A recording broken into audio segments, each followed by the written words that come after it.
Welcome to MachismoTV, the ultimate destination for modern men seeking to upgrade their lifestyle. Our channel covers a range of topics including current events, fitness, personal development, and technology to help you look, feel, and live your best life. Tune in for actionable advice and engaging discussions.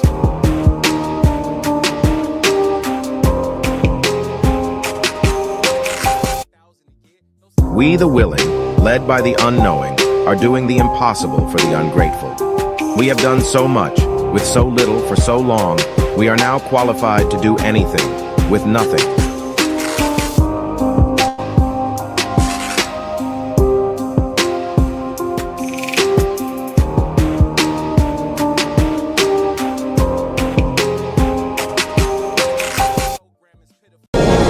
So join up. Do your part. There's a long war ahead, and we need you. So join up. Do your part. There's a long war ahead, and we need you. Have you any idea how successful censorship is on TV? Don't know the answer? Successful, isn't it? Have you any idea how successful censorship is on TV? Don't know the answer? Successful, isn't it?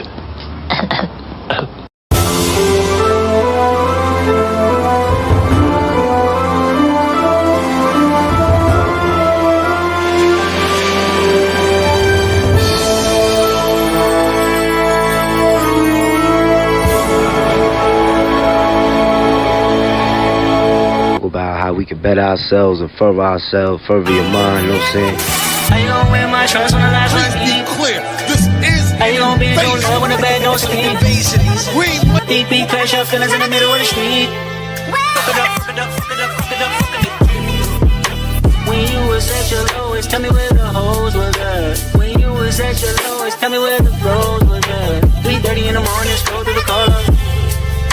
Ain't nobody but the mirror looking for the fall off. I love when you count me out. I love when you count me out. I love when you count me out. I love when you count me out. My name is in your mouth. Alright, might be about you.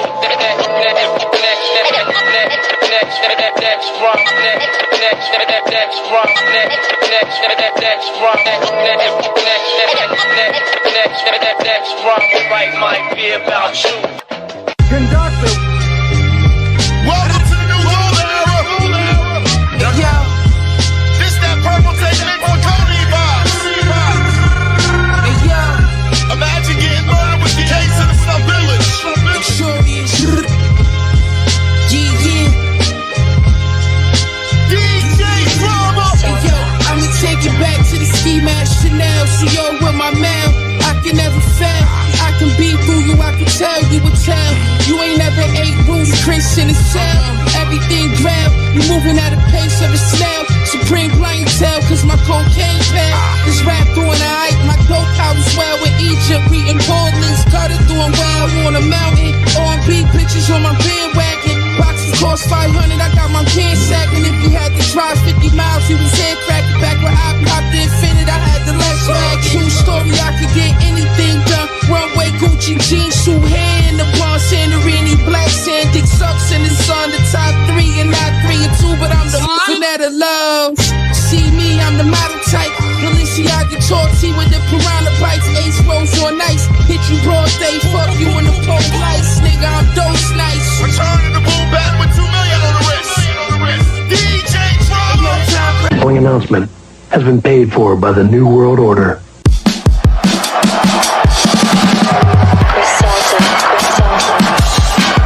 Hey yo, big words too. So Randy Savage, I heard you out here running your mouth. Heard the flow.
happened. I've been a rich man, and she's got power to spare. Big approach, running dead center. Watch the power. She's flying. Huge blow. Oh my! Tables breaking. This man said, why every time I meet a woman, she's behind on her bills or she needs help with a bill? If that's something that you're questioning and it's bothering you, upsetting you, that you have to bring it to the internet, you don't need to be meeting women right now. You need to be focusing on yourself and getting your life together. Ain't nothing like a broke, struggling ass bitch with demands and standards making videos in their car praying for a cash out. Dry begging ass bitch.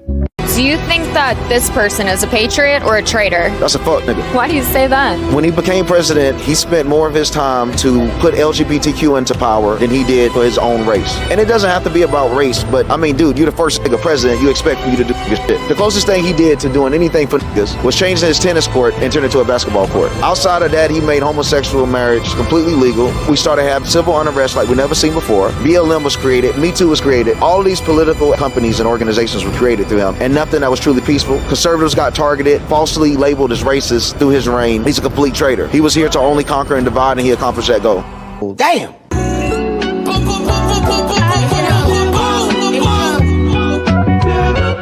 Super fly guy. Hey yo, on Rodeo, Rolls Royce roof retracted. Rugelay on the Mississippi lap, relaxing. Rich through a Von Cleat party.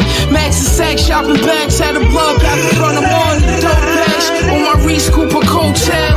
If the 20 bricks land, watch the boat shell. Hit 4 extra niggas, oh well. Used to serve crack through the doorbell. Hit a lick face in the mall, gelling knee high. Black badge, hit every pothole in the east side. Trying to teach niggas up, but they lack vision. Still got 30 left, my homie cried on the last visit. We ate wings on the last visit. Switch shoes, now you on the rec yard of Rap Simmons. The self-rich is looking like a meal ticket. Spent 50 at the counter, but we still niggas. About to go and buy land. Wrist crank, kick, Millie, Jackie Chan. Texas Storm, Valencia, Afghanistan. Going Dior shopping off hand in hand. Bulletproof vest, Tasha Nakamoto. Kept the X runner, shot the nigga block up solo. Daytona Rojo, Easy Tools Rojo. Money good, $500,000 Chanel hobo.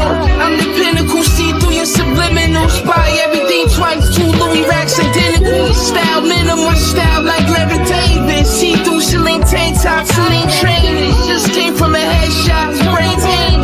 Kissing my triple beam like nigga, we made it. Woo. Like nigga, we made it. Thought it wasn't coming back, crackhead jeans say wait.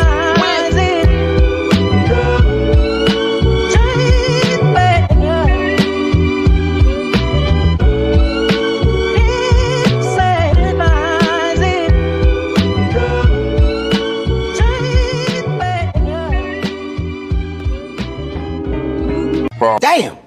Niggas ain't fucking with me, man. On decorations. But the white boys had told all them French gals that we had tails. Then they found this ignorant colored soldier. Paid him to tie a tail to his ass and run around half naked making monkey sounds. They put him on a big round table in the Cafe Napoleon. Put a reed in his hand. Crown on his head, blanket on his shoulders, and made him eat bananas in front of all them Frenchies. Oh, the white boys danced that night. Passed out leaflets with that boy's picture on it. Called him Moonshine, King of the Monkeys.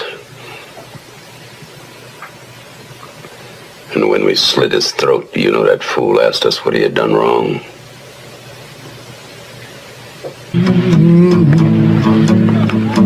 Country shot. My daddy told me we got to turn our backs on this kind, Wilkie.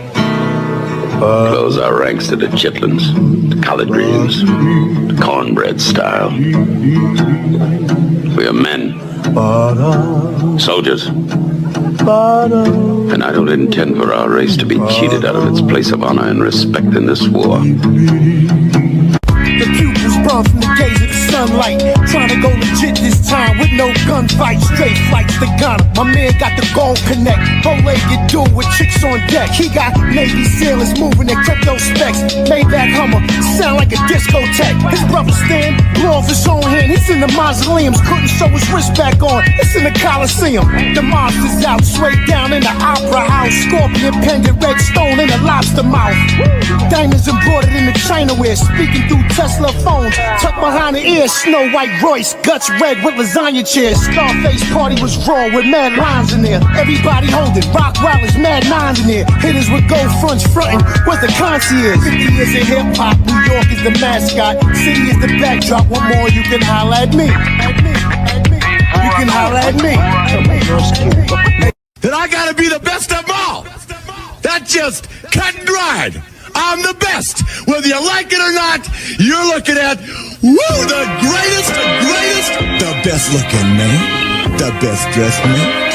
Long limousine, jet airplanes, custom made clothes, and any woman in the world I want.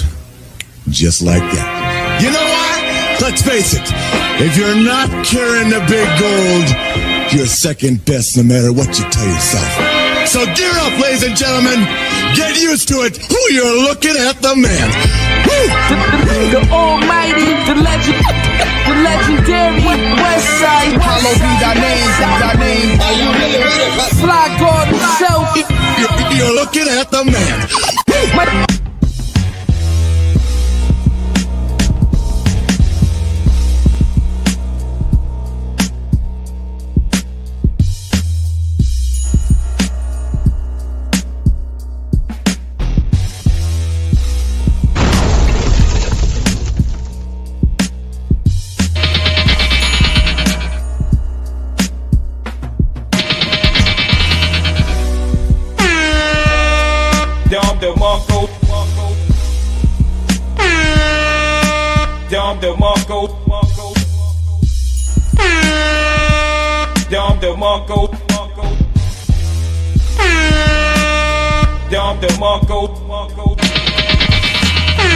I don't give a fuck what you think, bitch.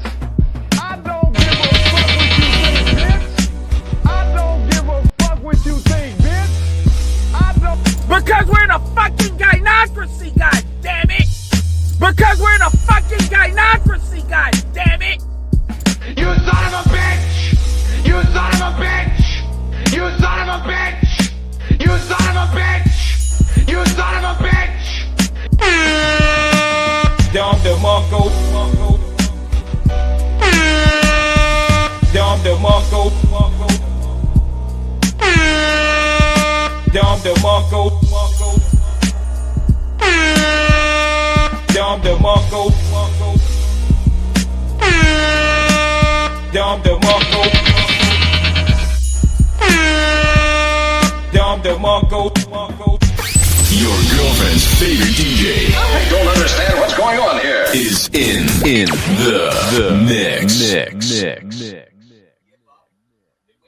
Now, ladies and gentlemen, here's Johnny.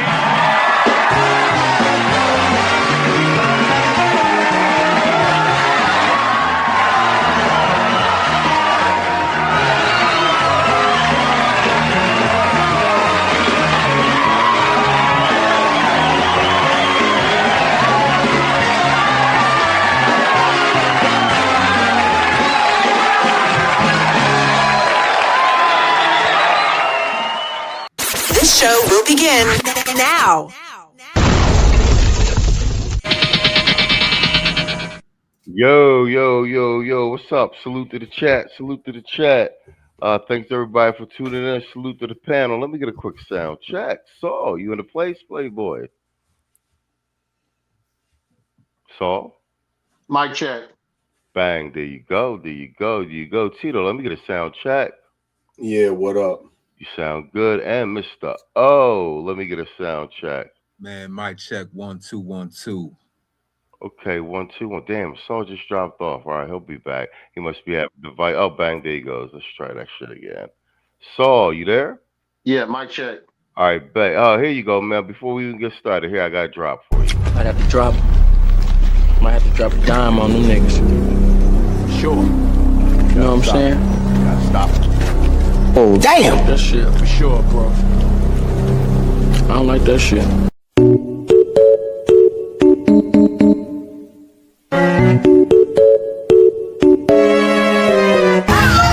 Elisa okujira ntuko fa embassy la zalla koro ilaga baga la swalla andale. I don't want to be here no more. I'm so tired of being here, this place. This is where I'm living.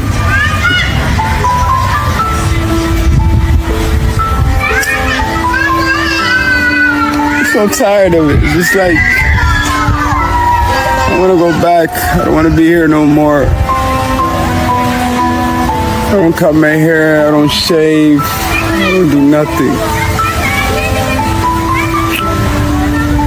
I just want to go back.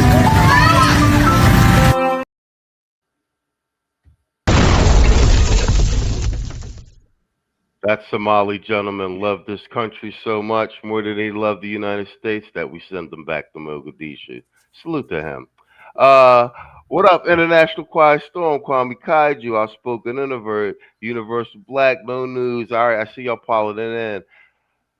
That's what's up. All right. We got a good show tonight. We're gonna double down on the Somali shit, and we're gonna double down on the goofy Scott Galloway. They had to bring out the big guns and bring out Oprah. So we're gonna double down on some of that too to reinforce the talking points we've been saying all along that they're trying to pull men back any old way back into society and back into democratic voting. We are by attrition winning the war. That being said, let's get some opening statements up in here. So, you good, Playboy? Yeah. You know, I was with Granny for the evening and whatnot, man. She held a nigga up at the damn casino and shit. Wouldn't get off that one-on bandit, bro. You know what I mean? But yeah, gotta take care of her though. I ain't gonna lie. You know what I mean? Because she did take care of my grandfather 65 years until he checked out. You know what I mean? That's what, you know, that was a real one. So as far as the opening statement goes, looks like we knee deep in a culture war. And you know, it's looking good. You know what I mean? Hopefully the Supreme Court decides next June in our favor or whatnot. He's getting these folks up out of here. I'm starting to see more and more people. There's a sort of critical mass that have been had in regards to the Democratic machine who co-opted Pan-Africanism to shoe in immigration or whatnot. And so, you know, at this point, we are what we are, and we're not gonna give no yardage up on this. You know what I mean? Now, this is not to say that we don't care nothing about our brothers that's out there in the Caribbean or on the continent who's on some real shit. You know what I mean? You know, nobody's here tripping on you just because your lineage then right then and there. We just don't like the undermining. We just don't like the, you know, the insults. We don't like the, you know what I'm saying, lack of acknowledgement of the history that we built the nation. And obviously, you know, y'all playing these little games online, you know what I mean, with bringing y'all little shit over here from the continent, you know what I mean, that real self-hating ass shit, from cake soap and bleaching your own skin to divesting onto all this other crazy shit. You know what I mean? Y'all can keep that shit over there, because we dealing with the shit we got going on over here. I'll land my plane. Well played. Tito, you want a piece of that opening statement, sir? Yeah. If you, in case y'all haven't noticed, it's been a ramping up of paid black agents coming out to defend tethers, and also you see tethers that are trying to no pun intended, tether themselves to blackness for political interests, right? You see this, and you also see. Let me black pill y'all and expose two people. The Democratic the Democratic shields that are online are out there in full force. But it might surprise y'all who the two worst Democratic shields are, and that's Jess Pearly and Nick Fuentes. Those two are Democratic agents, right? Those two are Democratic agents. Do you really think it's believable that you in Jess Pearly? Do you really think it's believable that you will have somebody try to take this bullshit ass quasi-rightist conservative stance when the biggest beneficiary of leftist policies are white women, right? And then how much credibility do you think that Nick Fuentes has as a conservative speaker? Both of those people are there to try to undermine conservatism. Both of those people are there to basically make Republicans synonymous with racism. Don't fall for these fucking tricks. It's so fucking obvious at this point, but don't fall for it. And I'll land my plane there. Well played, sir. I think you may very well be on to something. I have a line of thinking similar to and along those lines. But me and Saul talk about that behind the scenes. But I think you're spot on. Salute to Theo Waff. He said just renewed you on Patreon. Salute to you, sir. Thank you very much. Because we need all the support we can get. Speaking of which, please support the stream. I think Saul said it quite some time ago. Actually, not so, actually fairly recently. If you don't support these content creators, the right ones, you'll be right back in the dark ages again in another 3 years. You see, they keep trying to take us out. Mr. O, open his statement, sir. Salute to the panel, salute to the chat. You know, with this illegals and everything, ICE round them all around, saying through these cities of ours and everything.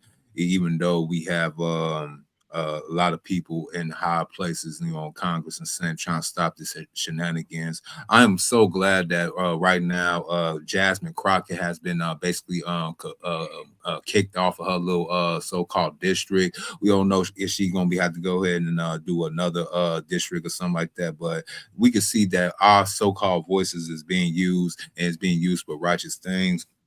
That right there was just a small victory of her basically losing her position and other position, like with all these Soros-backed politicians and everybody. See, it's going to be a day. It's going to be a day when the so-called gatekeepers is not going to be able to gatekeep no more. They ain't going to have nobody to go ahead and use and put in positions of power to go ahead and fund their agendas. It's about to be a beautiful day. I mean, the democracy in this type of country can only last for 250 years. We are about to enter that precipice by next year in 2026. So it's about to be some interesting times, which is also a midterm year too. So we go into 2026 in a few weeks, and we'll go see and be amazed what's about to transpire. Mark my words. Mark my words. They Mr. are going. O. Go ahead. Mr. O, brother. You mentioned something about her losing the district. I know a district that she's gonna end up in. You know what that is, bro? What district is that gonna be? You obviously know, man. That good old red light district, man. OnlyFans. Oh, Which yeah. one of y'all is signing up, man? I know one of y'all chatters is. Don't lie. No. I don't think nobody gonna slide in that little cockeyed little so-called helmet wearing so-called wanna be fake strag. I don't think so. I mean, you can get her for a discount in the next couple of months. You know what I'm saying? She gonna be in a bind. She gonna be looking for a whole bunch of Nates. But Speaking of this tethering, the Somalians, not only in Minnesota, they are in Ohio, Columbus to be specific. They've been trying to keep that situation under the radar from major news, but they've been running amok in that particular city. I have an agent in the field out there telling me a little bit and everything. I'm going to try to go ahead and do a stream with him so we can go ahead and expose them throughout the whole entire country. This is a beautiful time to be alive, and I land my plane.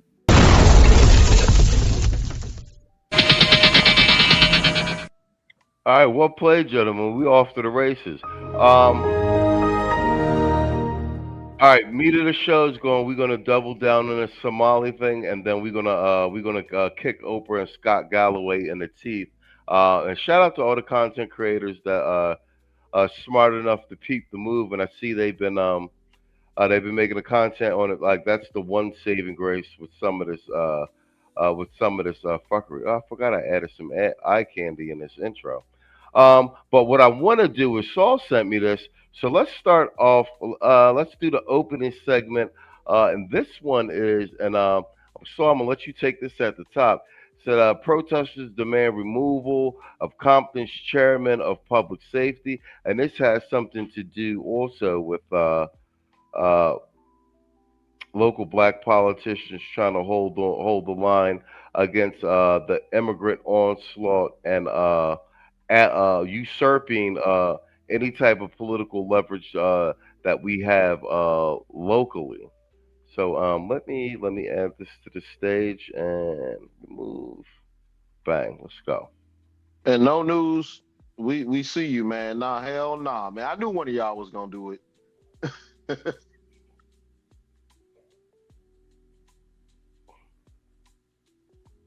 Chairman of Public Safety gets heated as that chairman shows up to defend himself. Good evening. This is the KTLA 5 News at 5:30. I'm Cher Calvin. And I'm Micah Ullman. Protesters say Bishop L.J. Guillory has a long history of making inflammatory and racially insensitive remarks. KTLA's Angelique Hockaday is live in Compton with more details. Angelique.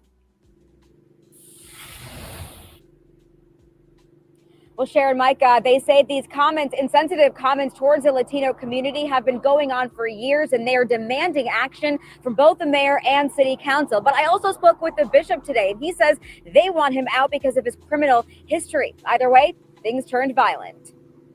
Don't touch me!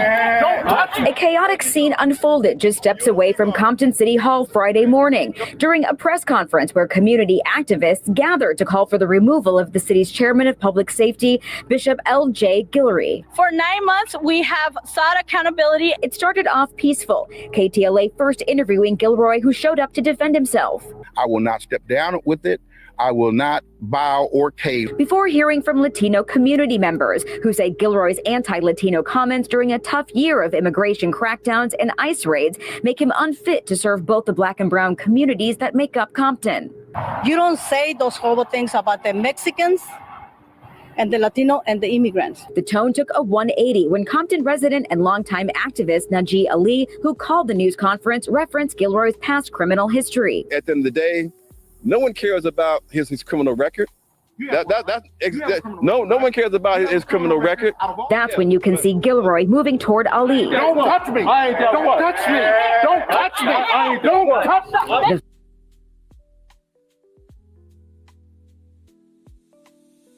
Hold on. I had myself muted. Wait. I had myself muted. It's almost over. But we got the Latinos in power telling the FBA what to do, and then you got one of these old nigga Democratic shills in there also. They brought their little dog with them. And when Saul take the top of this segment, I'm going to say this again.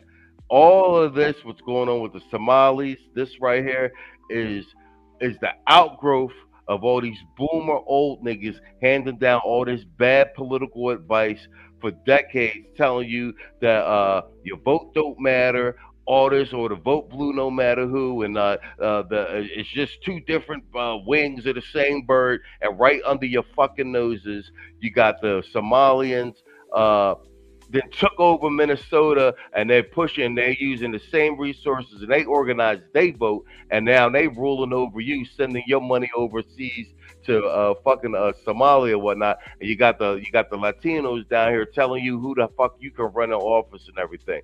All these old Negroes gotta go. Fight escalated. You can see Guillory reach for Ali's face in a heated exchange lasting just seconds before police intervened. I'm not afraid of him. You won't make me go. Yeah. Where do you live? I guarantee you. Resident Abril Villanueva telling KTLA 5, despite today's fight, she wants the focus to remain on Guillory's comments, not his past.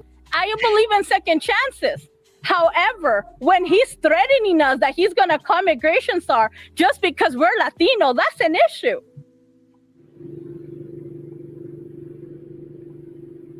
Now, Ali told me once things calmed down here that Gilroy actually poked him in the eye, and he does plan to press charges. Meanwhile, I did reach out to City Council here for a statement on today's fight. So far, I have not heard back, though. For now, they're reporting live here in Compton. Angelique Hockaday, I'll send it back to you in Hollywood. All right, and this is this is in California, and I know Quiet Storm, you in Cali too, and I'm just gonna say this one more time. And so it's all yours. So I was saying this before we went on there. Salute to Tito, because I think he's been rolling with us since late season 3, and we slow walked this whole Trump political shit all the way down to here to season 9.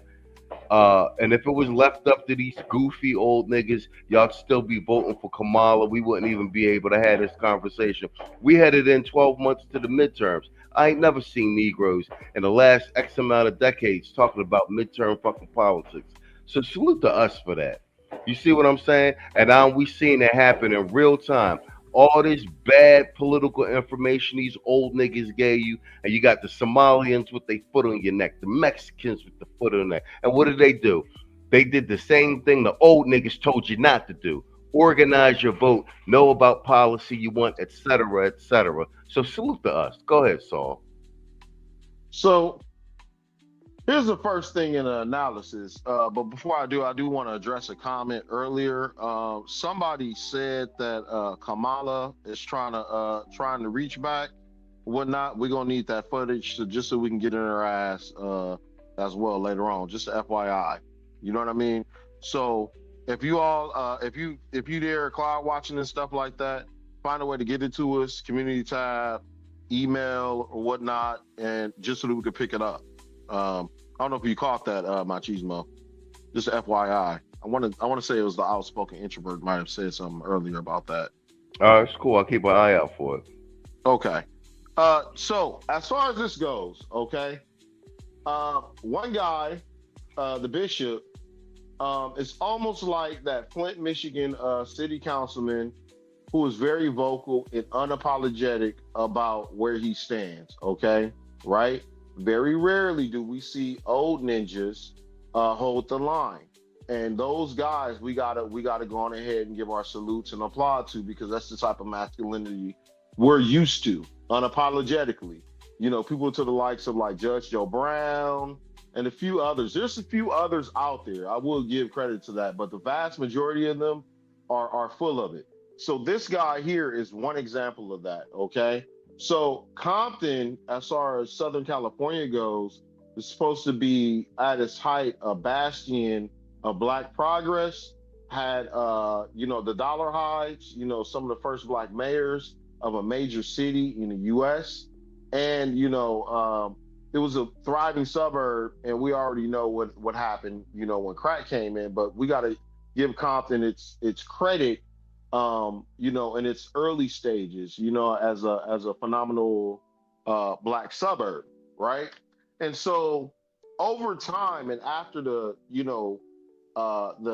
vestiges of the crack era, you started seeing lots of immigrants move in, with that whole Democrat policy and stuff like that. We already know with, a lot of these older people got pushed out of their homes with higher property taxes, and people with fixed incomes and stuff like that. So on the other side, the city over, y'all heard about a year ago, 2 years ago, where the Latinos made headlines in the city council of LA making racial remarks about, some of the people within the city, particularly FBAs, right? And actually talking about, cracking out districts to benefit Latinos the most, and actually denying Black people business permits and that sort of thing. So what does this guy do, right? He is the chair of public safety for the city of Compton, right? So in his role and within his scope, he's saying, hey, call ICE. You know what I mean? At a certain time and period, you had Mexican gangs, even in parts of Compton, believe it or not, that was with that BS. You know what I mean? Like 155 and T flats and things like that, tortilla flats out in Compton, pushing NK. And I'm sure y'all know what that N stands for. You know what I mean? So you had him up against this guy, Najee Ali. Now, Najee Ali gets his street credibility being a local activist because he was pivotal in providing a temple for the Bloods and Crips to negotiate a gang truce in 1992. And what he did was parlay that into creating a nonprofit and getting grants and stuff like that. So he's 35 years removed from being grassroots. He's part of the Democratic machine now. You know what I mean? Part of the Pan-African machine now. And so he feels that, it's an issue addressing the immigration policy because to him, he can't, have these little Kwanzaa fests and Kwanzaa fruits and fantasize about Wakanda with Africans or whatnot. And obviously, trying to, parlay his way and kowtow to the Latino community, okay? And then on the other end of it, you obviously have this unapologetic black man. It's like, look, man, we have, older people in these neighborhoods. We want to preserve Compton and what it is. We don't want to return to crime and fentanyl and this, that, and the other. We need to get them up out of here. Let's call ICE. And we already know the racial politics in California, So this is a sort of a outcome based on, some of the things that we've been discussing online here. Now, my recommendation to you guys, if you all had just a minute of your day, 1 minute, 2 minutes, call that Compton City Hall and say, hey, this is calling to support, the bishop and his work that he's been doing in Compton and helping to keep Compton safe. That's all you got to do. Because, you've seen about, maybe 10 people there, but I'm sure there's enough people here to at least, turn the tide to say, hey, man, at least keep the brother. You know what I mean? Because he's actually not, without saying it, but he's saying it, that he supports FBA. I land my plane there. All right, well played. Tito, you want to read that? Yeah. We are approaching the era. First of all, we might be getting a civil war as a Christmas gift. I'm gonna tell y'all that outright, and I say that around the Minnesota issue. But if that day does come, one of the parts of it needs to be, let me choose my words carefully, the eradication of Negroes like that just got in that man's face and talking about his criminal record and everything. We can't progress. Matter of fact, we can't even survive in this country unless we get rid of this type of Negro. Right? We can't, because they are the enemy that's inside the gates. They are the one that's opening up the latch on the gates to let the Trojan horse in. They are the shooter in the house. They're the shooter in the house. Yep, they are the soldiers that are inside of the Trojan horse, and they do this for notoriety. They do this for attention. They do this, to preen this bullshit ass manufactured progressive image as a stepping stone to a higher office, and they do it with a very myopic and view that lacks foresight, and they do it with a complete disregard for their fellow freedmen and the children of their fellow freedmen. This type of nigga, him right here, they have to go. The men and the women, they have to go. We can't afford them no more. We can't even survive in this world for future generations unless we get rid of them. Niggas like this. I applaud that man with the he an OG because he got the snake skin cap on. But yeah, I applaud him. That's the only that you got to leave that for the OGs right there, man. But yeah, I applaud him you know, for taking a stand, man. But yeah, niggas like that gotta go. They gotta go. But it's crazy that, and then of course the media is go ride with this bullshit ass psyop, even though, you know, you got Mexicans terrorizing, you know, the weak, you know, single black women and children in these little Section 8 projects to run them out of there so more Mexicans can move in. You know, if I'm not mistaken, and maybe Saul can give me some input on this, if I'm not mistaken, I was hearing that it was a right of initiation of some Mexican gangs to actually go hunt and kill a black woman for a while in the 90s, I'm told. I don't know how true that is. So Yeah. that was true? Yeah. Oh, okay. So even though all of that is true, and even though we got a Mexican mafia gang leader sitting in federal prison right now for civil rights violations for plans to organize an ethnic cleansing against black people, the media is gonna ride with this psyop anyway. Right? So, you know, I'll land my plane now. Well played as well, sir. Mr. O, that's all yours, man. Yo, shout out and RIP to rapper Lay Law from Above the Law, and shout out to DJ Clientele, the mayor of California City out there in California. Them the only guys that I can actually come to recollection that was always against this F shit going way back into the 90s. You know, these new old niggas, you know what I'm saying? I gotta call them new old niggas because they ain't my elders. They my oldest. Because the only so-called elders I had, even though I go ahead and give them some pushback, is the civil rights generation. Them my elders. These new olders out here, these boomers, you can't take them seriously. Like you gonna get into another black man face to go ahead and defend another race that go ahead and don't even care about your black ass. Then you got niggas from California like DL Hughley. Don't even want to talk about this, but he want to talk about all the bad stuff that's going around in other parts of the country and stuff like that. Want to go ahead and shame so-called conservatives and even not far left Democrats ain't with the so-called F shit. See, this is the type of stuff that they want to go ahead and try and push into our faces and tell us like, oh, y'all was supposed to be understanding. Y'all was disenfranchised all these years and everything. Why y'all want to give these Hispanics a chance? Why y'all want to do this? Because for the simple fact, y'all trying to use them to go ahead and replace our asses. And we ain't just gonna sit back and go along with the get along like the so-called oldest. See, they was sold a bad bill of goods back in the 60s and 70s. They thought they was literally on the par with everybody in the country. But disenfranchised they own, talking about, you know what I'm saying, I gotta get mine, you gotta get yours with that mentality. Now, I find it ironic when he was saying that in the 80s and the 90s. Now they want to go talk about we need to stick together as black people and still vote blue no matter who. I'm like, is you stupid? Is you dumb? You what? Because of gray hairs, little crow's feet on side eye, you think you got some wisdom, huh? You really thought you said something? No.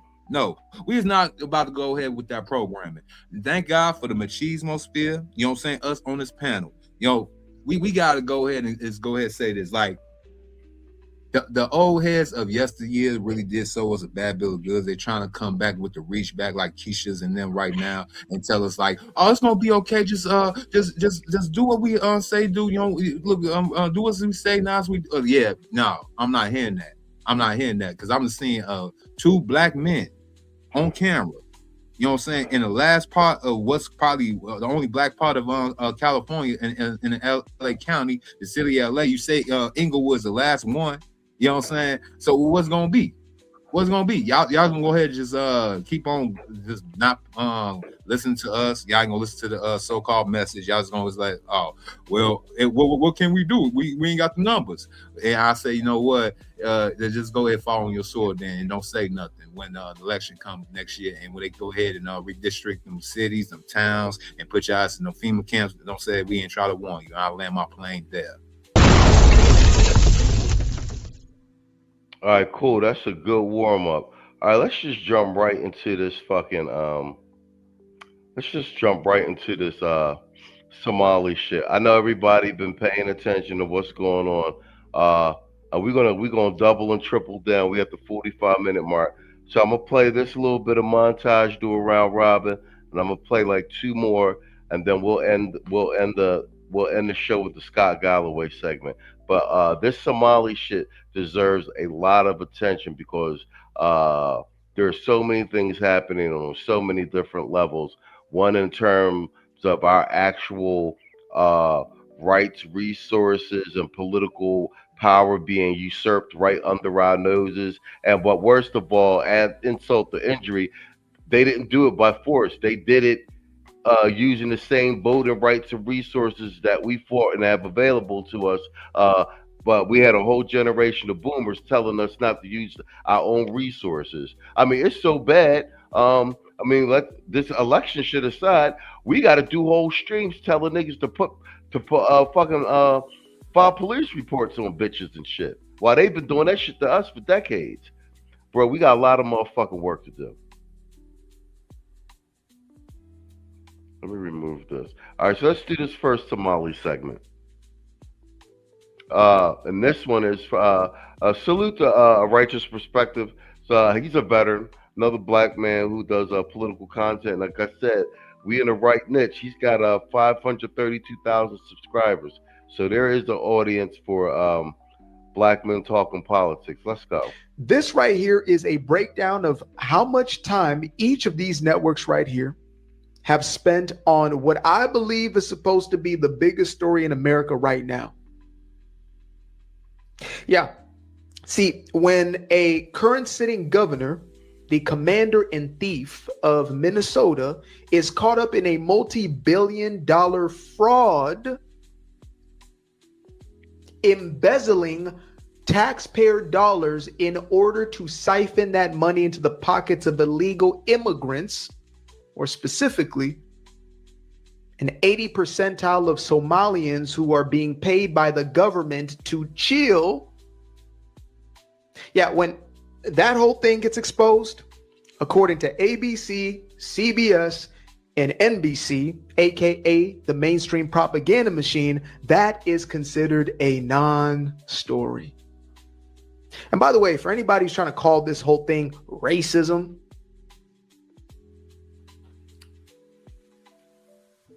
go ask a Black American about how they feel about this one. Child, the comment section on the video I made about the Columbus, Ohio Somali fraud is epic. Go read the comment section. First of all, let me address something. I got a whole bunch of people talking about, well, you need to go make videos. You need to take pictures.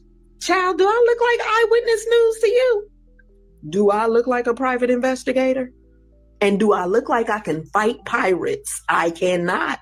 And therefore, I will not be putting myself in harm's way. If you want to know what's going on, you come see for yourself. Or read the comment section. People from Columbus, Ohio are all up and down that comment section talking about, yep, she's right. I've seen it for myself. I agree. Columbus is horrible. You please come and help us in Columbus. They are all up and down the comment section, but so are people from all around the country, from other parts of the country where this exact same Minnesota fraud is going on in their community. And they are begging for ICE and fraud investigators to come help them as well. So, honey, you don't need pictures. Read the comments. You know I'm telling the truth. With that being said, the best thing about my comment section are the comments from the Somalis. Child, they are laughing at us, saying we just jealous because we don't know how to work the system the way they do. They are admitting to the fraud. They are saying stuff like this is their land. They were promised the United States of America, and so they are taking it and taking it over. Go read the comment section, honey. It's better than the video. You don't have to read the comment section. I have some clips for you today. Hit the like button, share the video, subscribe to the channel. And to the first clip, the opening clip there, don't you find it suspicious that mainstream media is not covering a story where a sitting governor under his watch 6.5, upwards of $8 billion has gone missing due to fraud? One generation. And I was watching a lot of videos that are coming up on my For You page where people are saying, how come Somalis have nice cars and we don't? We've been here like how many generations? We were born here. Our ancestors are from here, but Somalis drive nice cars. This whole thing is just making me realize is jealousy. They're jealous of our success because they expect us like to be at the bottom of the bottom, right? And then we come here one generation, we work hard, we save our money. And Somalis are not the only community that committed fraud, okay? We're not all committing fraud, okay? Every community has bad apples, but they're trying to use that as leverage to hate on us, right? And attack our community. But what it is like when you're an immigrant group and you're Black on top of that and you're African, they hate you to be successful. That's not true. You have Americans in general that work every cadaankii baa yaabay tiimkii loo yaqaanay mega ee loo soo gaabiyey Make America Great Again ee Team Trump ahaa ayaka la bahdila dad ayaka ka waalan bay dagaal la galeen marka dagaalku ha socdo saas ha lagu wado Minnesota anaga iska leh Mareykan anaga iska leh weyne Xasan Sheikh Maxamuud inaan maanta ku soo dhaweyno Minneapolis. This is her pledging allegiance to the Hussein Sheikh of Somalia while she's in Minnesota. Aniga iyo madaxweynaha special relationship aan qabnaa. Aniga adeeraan ugu wacaa asigana gabarteeyu idhahaa. madaxweyne sidii qof kasta uu yiri mininkaaga waaye ku soo dhawow Minneapolis. aad iyo aad aan ugu faraxsanahay in maanta madaxweynaheena aad tahay. Bang. Right in your face. Tito, that's all yours. What say you of my montage? You know what, man? I'll tread carefully as I can verbally so I don't get the channel banned. But I think that this is an issue that we might not be able to depend on the government to solve, and citizens might have to start solving this on their own. Because the Trump administration has pussyfooted around for 8 months now with this issue. You have people making jokes and openly claiming that pieces of United States territory are theirs. They're here to stay, making jokes talking about I am the captain now.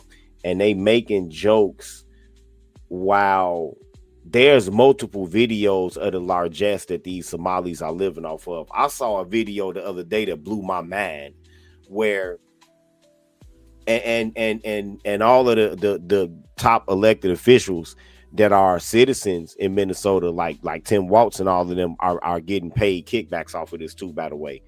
But I saw this one Somali dude that was a restaurateur that was scamming, that was like getting tax write-offs and shit for providing like charity meals and fundraising meals that he actually never provided.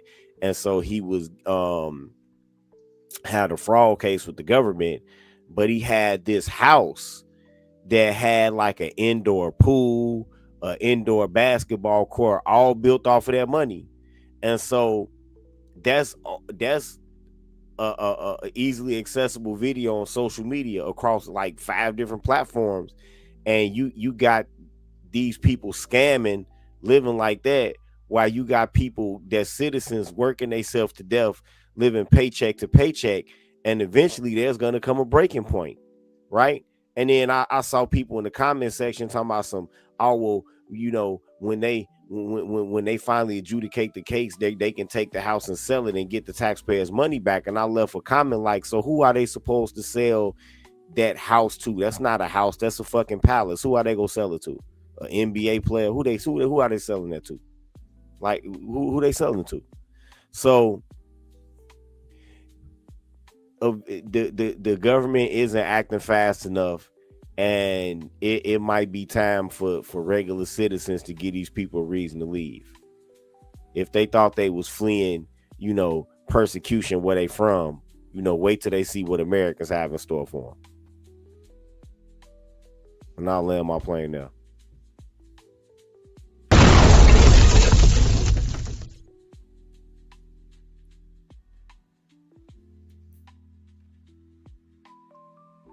Mic check.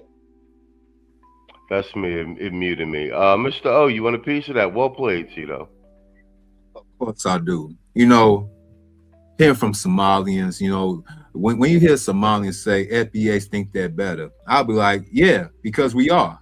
We built this from the ground up while y'all was riding nepotism ways with IQs that make a rock look like a damn genius. Keep hating. It's the only thing y'all could do with a family referral. I mean, look at this. When Somali won't go ahead and try to dunk on FBAs for outshining them, you're most successful. I'll be like impossible. Y'all, it says the group with IQs in the 80s.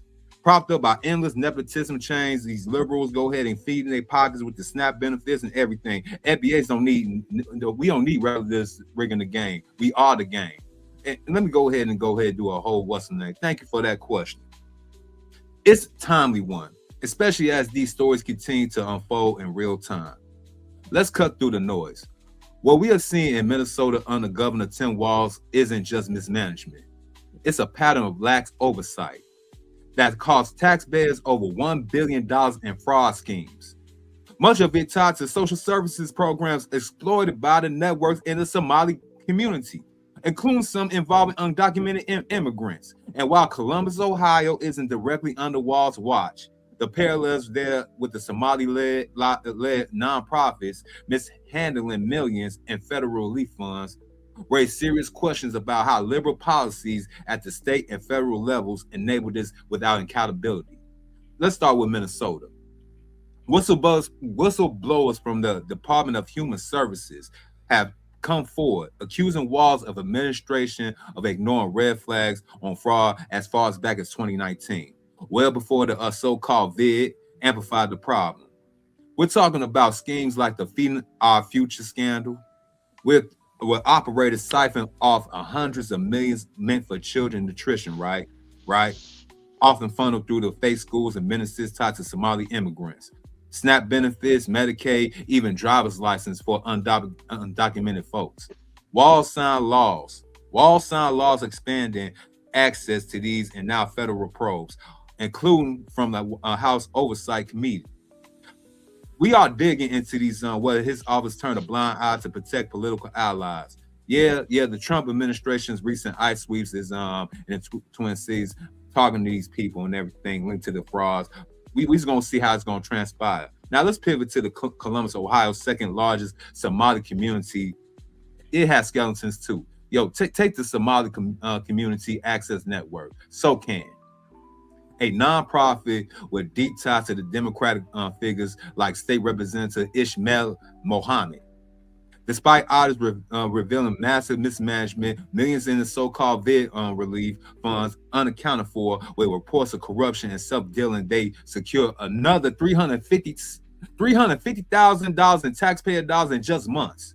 Yo, can we go ahead and lock this dude up for so-called treason? Like, for real though, when we gonna we as a people, especially us black people who have been disenfranchised all these years, and get a pot to piss in without a window throw it out of, and now we helping these motherfuckers, man. Nah, we need an example be made to these politicians and anybody that back them. And I'll land my plane there.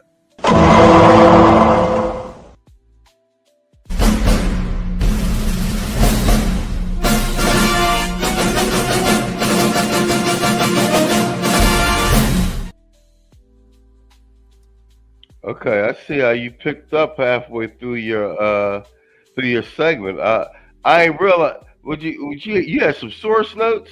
I ain't realized that shit till you was halfway through. I was like, damn, this nigga's on fire. Yeah, I love my grok. Love okay, me. that's what I was thinking. I said, did this nigga get an AI assist on this segment? That shit was fire though. I ain't even mad at you.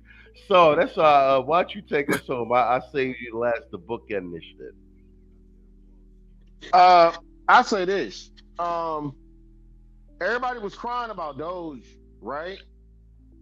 And now it adds up in retrospect about a year ago as to why these Democrats was like so afraid of that thorough like public expenditure analysis that they had there.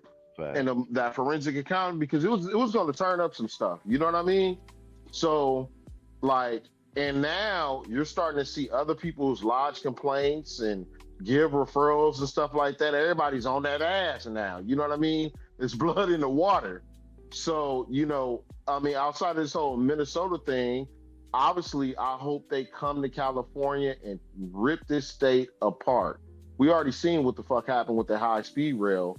That, you know what I'm saying? I'm sure some old way, you know, between some hair gel and these damn, you know, immigrants, you know, Gavin Newsom have found a way to spend that goddamn money. You know what I mean? There's that. You know, right now he's in the South, you know, going through Louisiana and all that other stuff. I mean, I'm sure they're gonna be eyed on the books, whatnot. He's just, you know, making his rounds, picking up stuff. But I think that, you know, the kill shot would be, you know, doing what he needs to do just so he can lock people up over some like new stuff. But I do agree with Cheeto's sentiments that it's not fast enough. People are getting upset. You have people who are openly mocking us on our land and disrespecting us. You know what I mean? As if, you know, we somehow are another game goofy or whatnot. It's almost like, you know, this place is going to be thrown into like third world madness. You know what I mean? So this is going to be really, really hard for the Democrats to like get ahead of during midterms. They could try to bring up Epstein, but this whole scandal, you know, if you know, we were to, you know, craft it right, could be a wedge issue. Honestly, you know, if we were to play our cards right. So I would say that if I was in his shoes, he needs to find at least, you know, one or two more liberal states and it'll be a wrap. I'll land my plane there. Hey, you know, the real scandal, you know, y'all know what the real scandal is though. Yo, this whole cover up, you know, for real though, mainstream outlets. Let's really talk about these mainstream outlets and the Democrat defenders, like those on The View. You know, The View will always want to go ahead and talk about what's going on in the country, about Trump and everything, but they real hush us and real quiet about this, right? Downplay this isolated or racist dog whistling while burn whistleblowers' testimony in federal indictments. Yeah. These media outlets is bought and paid for. They ain't give us no good information. And I can't wait. I just can't wait. I'll land the plane there, right there. Yo, shout out to Kwame Kaji with the $10 super chat. Man, thanks for supporting the stream, man. Shipping dry around here lately. And that's why change has been being made to the channel, man. You guys support the content if you want motherfuckers to keep putting that shit out, man.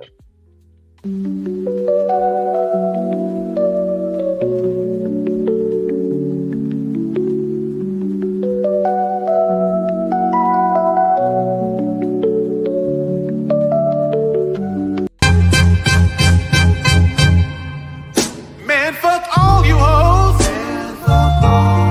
Fuck you and your mammy and your granny too. Fuck all you hoes. I'm sick of this shit. Fuck all you hoes.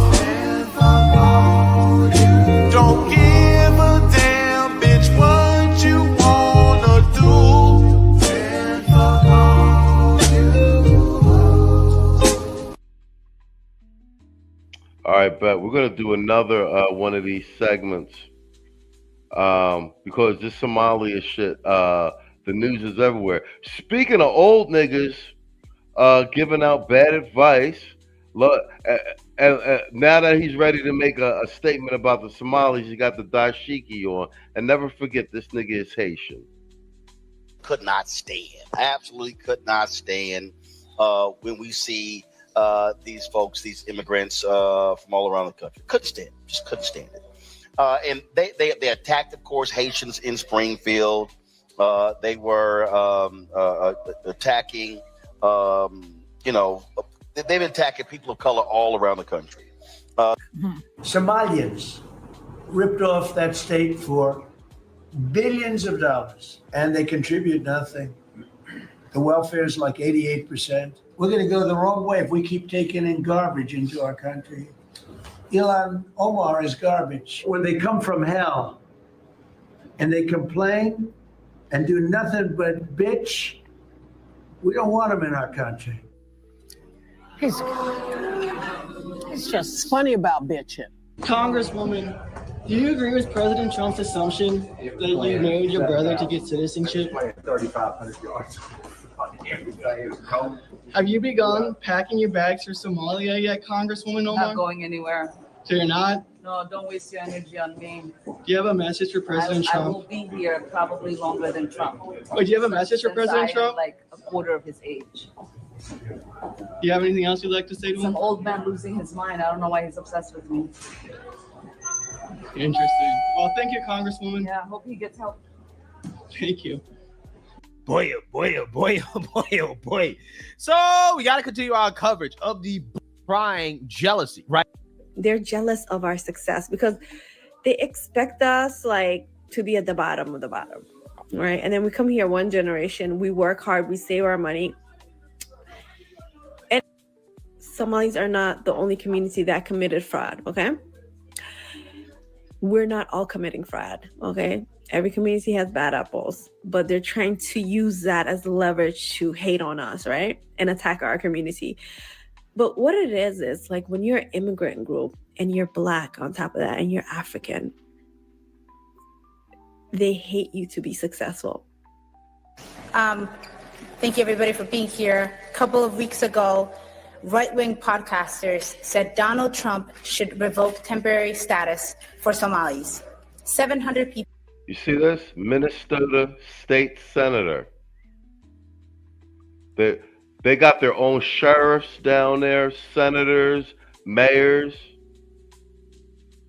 doing what the boomer niggas told y'all not to do and organize your vote. All they did was organize their vote as a voting bloc. They run 10 walls. These are Somalis from Mogadishu in Minnesota, my nigga. Yo, y'all niggas been sold the bill of goods by these old niggas, bro. And now you got Somalis smacking you around. People across the country who are seeking refuge from famine and violence. So Trump did. And Republicans applauded or said nothing. Then Trump's agencies said they would be investigating false accusations connecting Somali citizens and terrorists. Again, Republicans cheered. Then we heard ICE agents would be coming to Minneapolis, where almost every Somali person living here is a citizen, many of us second or third generation. And again, Republicans either thanked him or said nothing. Yesterday, Donald Trump exposed what he really wants, what he really thinks, that Somalis are garbage. Congresswoman, how do you respond to that? Well, thank you, Anna, for having me. I would say the president's obsession with me and the Somali community is really unhealthy. It's creepy. And I hope that he gets the help that he needs. It sounds... All right, that's enough for her. But I want to drive home this point once again. We just saw a state senator. Now, bear in mind, this is Ilhan Omar. You guys do realize that the Somalis don't organize their vote so much and work the system, basically system and resources that are in place because of what we did during the civil rights movement and fighting in all these wars, that a woman who married her brother to become a citizen is in Congress and flicking the bird to the president of the United States, pledging allegiance to the president of her own country in Minnesota. It's unconscionable how the boomers were asleep on their watch and they squandered every fucking win that we had on the fucking board, and they had the nerve to try and beat down motherfuckers with opposing opinions, being like, yo, maybe we should be organizing something. Like, they're still using this 1965 intellectual thinking points in 2025. I will say it again, these fuckers gotta go. Saul, why don't you take that at the top to pass it to Tito? All right, mic check. Mic check. Yeah, you sound good. You can't hear me? Yeah. I was just making sure. You know, I was unmuted because I was doing stuff in the background. I would say this with her, right? Where was these Democrats at talking about not all Somalis, but when it came to not voting for Kamala, it was all men being misogynistic, especially black men. Where are they at? Right? Where's all these, obviously, then she slides into the Keisha role, talking about he's obsessed with me, and, I'm a victim, and this, that, and the other. And, when you really use some sort of deductive reasoning, and the subtext is, not even just old niggas, because, as we like to distinguish between elders and old niggas, you know what I mean? There is a difference, you know what I mean? We just proved today, we do have some elders holding the line. But for them old niggas, these are the types who subscribe to this old Pan-Africanism stuff. You know what I mean? Right? Now, with that sort of Pan-Africanism stuff, they have this sort of Wakanda fantasy they got going on. They think that their quality control or the police, when it comes to blackness, they like to over police Black Americans in particular, and obviously ignore the anti-Black hate that these tribalists like exert or whatnot. And a lot of it, let's just call it what it is, to sit up with some Kwanzaa fruit, pseudo-intellectualizing, and just to have some access to foreign pussy. Now, let's just call it what it is. They could just do that just being a passport bro, or do what most of these veterans do, or expats do. You know what I mean? But at least with those guys, they don't have split loyalties. They live their life, they do their own thing. But, all these guys out here doing is like pretending, scamming, and just like to, play, Wakanda. And that's what they're on. You know what I mean? And so they got to go. You know what I mean? Just given they're obsolete, bro. So, I mean, that's my stance on it for the most part. All right, spot on. Tito, this is the second round of montage. Like I said, with the landscape of what's going on right now with this the Somali debacle, because it runs deep. What say you on this segment of the round? Well, first of all, nobody can tell me of anything that Somalians as a collective add to this country. You can't. Somalians as a collective are a net drain on this country that's only going to get worse. Now, they do have as a quirk and feature of their culture incest. And so because of the incest, there's I don't know if people have seen it, but because of all of the incest that's common in Orthodox Islam communities, they have a whole bunch of maladies that they have to deal with that's brought on by consanguinity in UK's medical system. They state ran single payer medical system, and the same thing is eventually gonna start happening in Canada. So they're gonna be even more of a drain than they are on our economy already. And this is just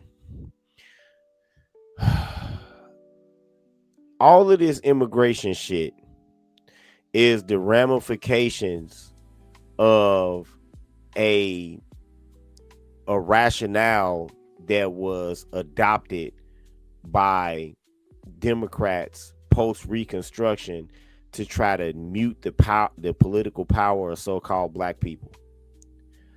After Reconstruction was over and the lynchings weren't working, mate denial wasn't working, bringing Black women into red light districts and brothels in white towns wasn't working, they decided to start importing people over here, and they had the whole birthright citizenship thing. It is actually a wrongful misinterpretation of Wong Kim Ark versus the United States. Constitutionally, there's no such thing as birthright citizenship. If your parents aren't under the jurisdiction of the United States, just because you're born here doesn't mean that you're magically under the jurisdiction of the United States. You being born here, that's not constitutionally codified. And so now, on the heels of a century-long misinterpretation of Wong Kim Ark, now we have this, the most disgusting ramifications of the misinterpretation of Wong Kim Ark. That is a intellectually inferior, malicious, calculating, treacherous, un-American group of inbred people who are entitled enough to think that they are somehow supposed to just have a carte blanche to commit chicanery against the United States government and defraud billions of dollars of taxpayer dollars, and nobody should care about it. Exactly what he just said. Gave them the American dream on a platter, while regular folks still are fighting for it. I don't care if they represent point whatever percent of the population. They gotta fucking go. They gotta go.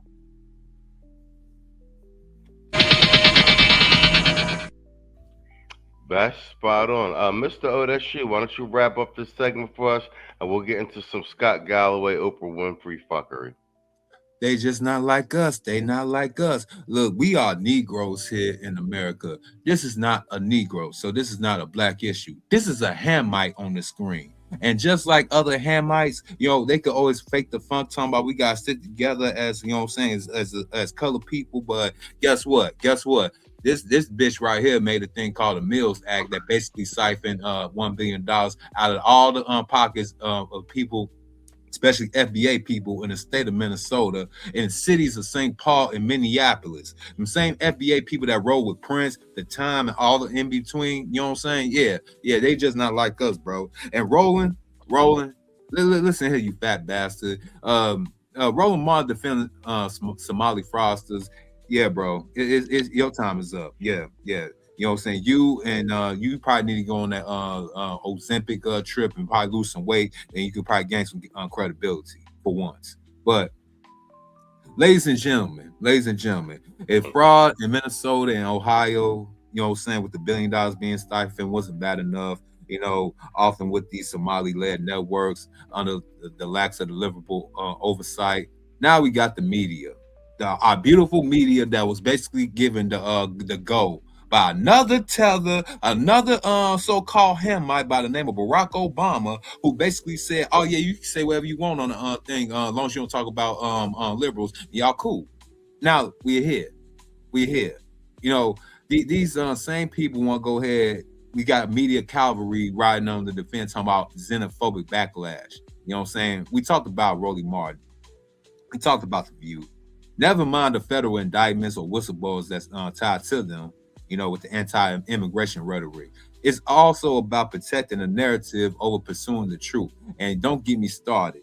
You know what I'm saying? These hosts circle around the wagons around 10 walls faster than you can say, man, feeding our future children fraud. For real. CNN, MSNBC, all of them. It's just getting to the point like just tell us that y'all getting paid. You know what I'm saying? If y'all broke, just say that. You ain't got a lot of us to kick it in this country. Whoopee rolling. You know y'all get paid to lie to us, but it's cool though. We see the truth, we speak the truth, and we're gonna live this truth all into the midterm elections, and hopefully all y'all get the boot. And I'll land my plane there. All right, well played, sir. Good segment, gentlemen. Good fucking segment. All right, let's do it. We're gonna jump around in this Oprah thing. We're at the 1 hour 20-minute mark. So, all right, we got 30 minutes on this. So I'm gonna do like 2 segments. It's an hour-long segment, but I know some of y'all that already seen bits and pieces that is covered. So I'm gonna let a couple little bits of it play, do a round robin, and then do one more. But the key point, the broad strokes of this.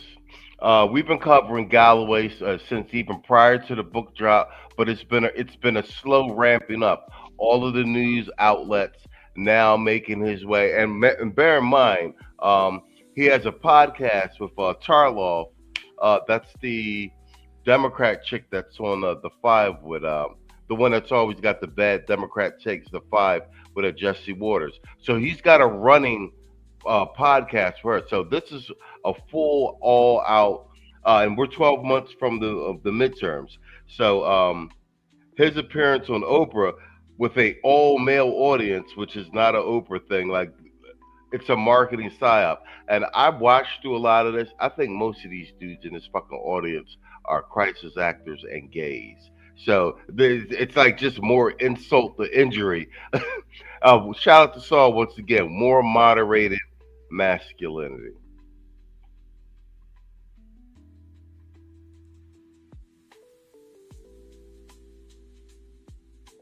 Try my best. Thank the you humor very part helps. Thank you. I applaud. Yeah, and this guy that just got a clap, he's running some. That's why I said it's all a setup.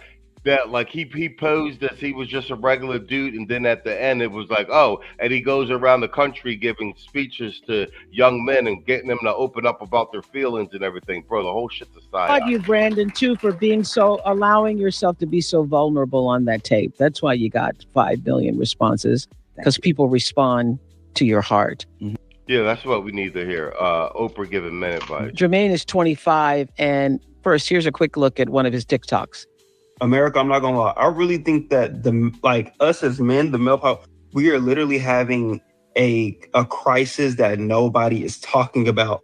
There are so many men that I know that are struggling with like mental health and depression, especially in these times where the economy and like money and jobs, more men don't have jobs right now. More men are going through financial struggles. More men my age who got degrees, who went to college, who did all the right things, cannot find jobs, and nobody's really talking about it. And yeah, we're seeing these stats that say like, oh, less men are having kids, less men are getting married. Do y'all think that's by choice?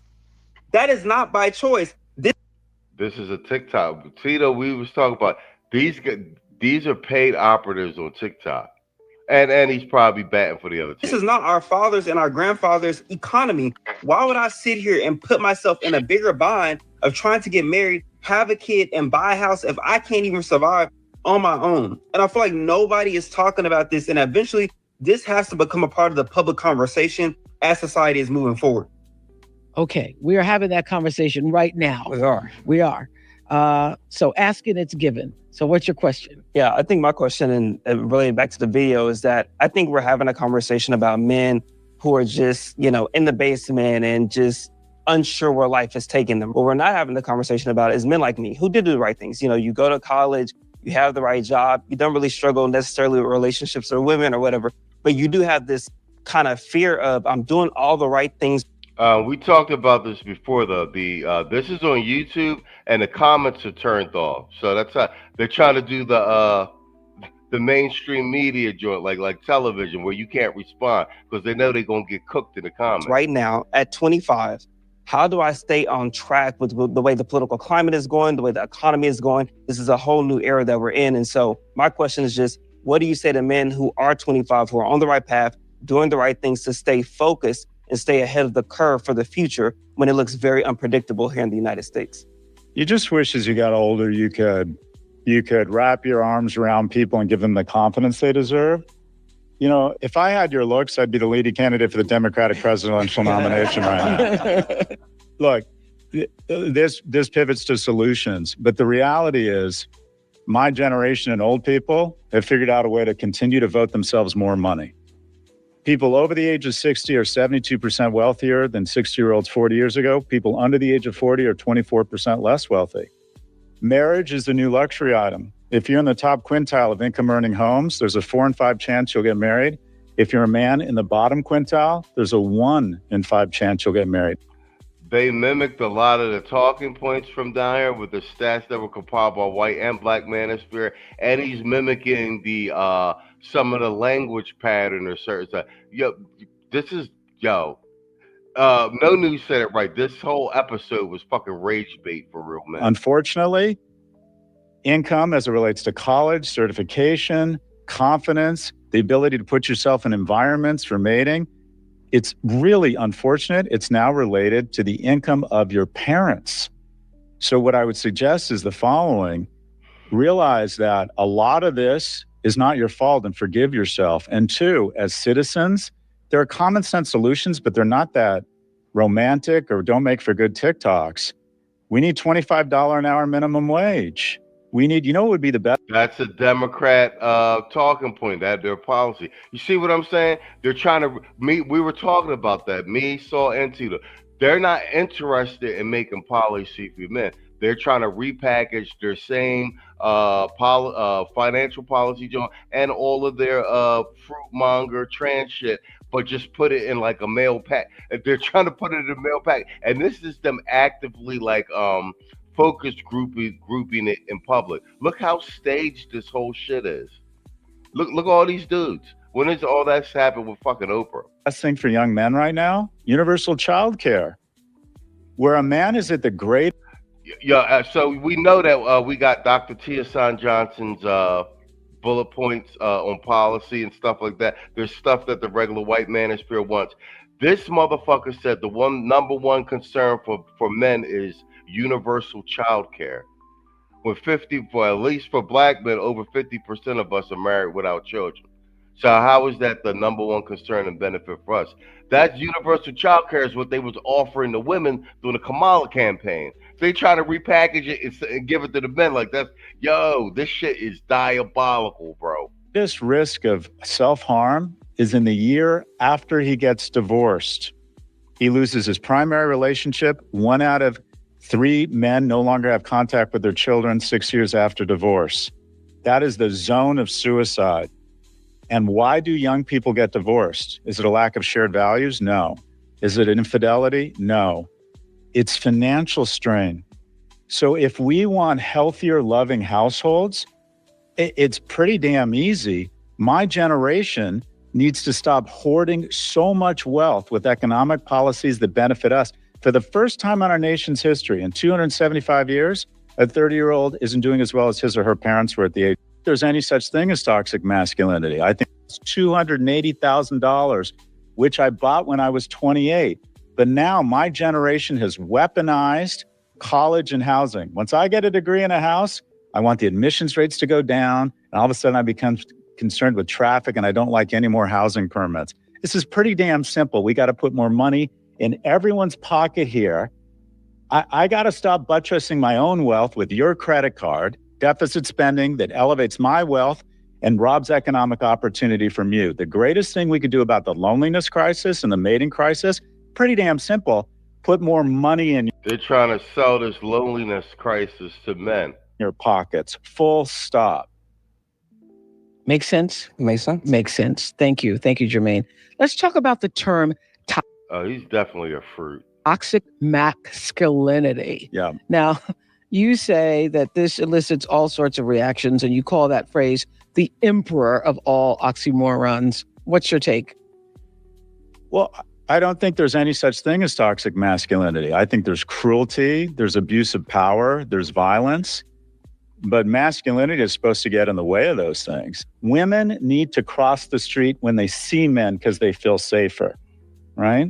It breaks my heart that you hear in New York, women are afraid to get on subways and they'll say because there's too many men. Yep. So from a very young age, we have to teach our boys, you're a protector. That's how you demonstrate. This is the Gynocracy 2.0 remix.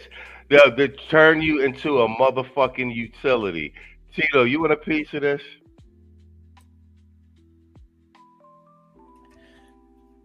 All of these people are full of shit. What you are seeing right now is the net result of a mate denial and population control campaign that has been going on since the 70s. And the banking system, the political system, the media, and the educational system are all complicit in it. From the banking system, the first thing that they did to result in today's mate denial is they dried up liquidity by getting rid of Glass-Steagall and through inflation, right? To make all of these milestone things that you're supposed to attain by the time you get 18, or you're supposed to attain by the time you get 25, increasingly more prohibitively expensive to acquire, right?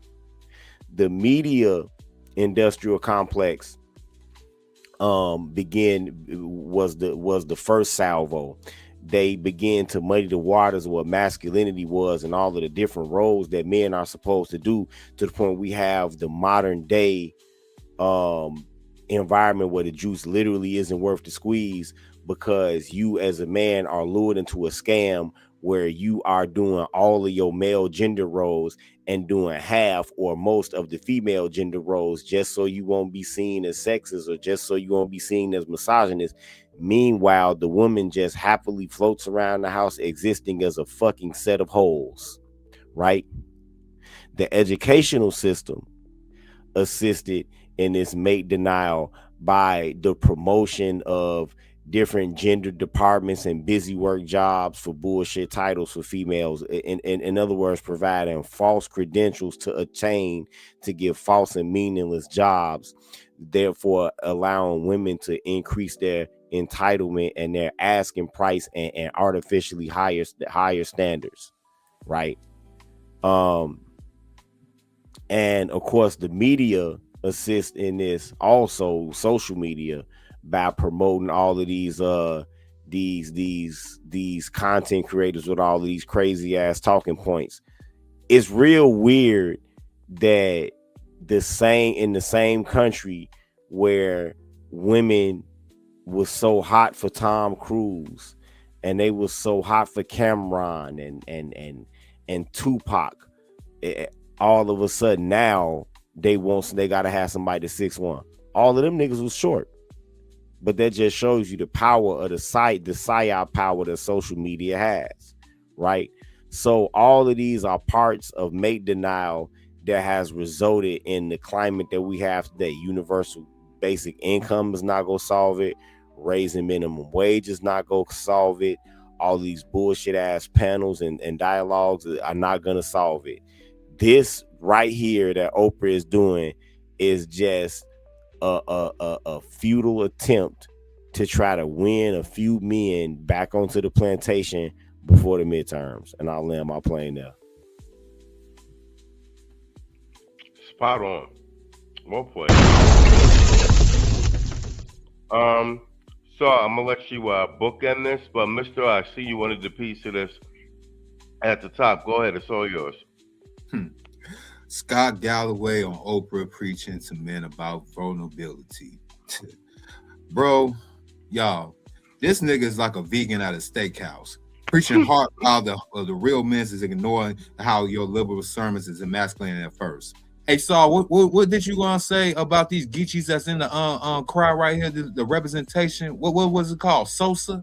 You know, stay out of straight affairs. Like this is the epitome of.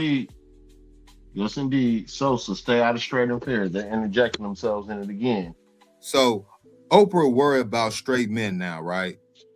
Bitch, you spent decades dragging black bosses, black men on national TV for clicks, freight frauds, welfare crimes, and tropes. Now you got the empathy for us. You got an expert for it.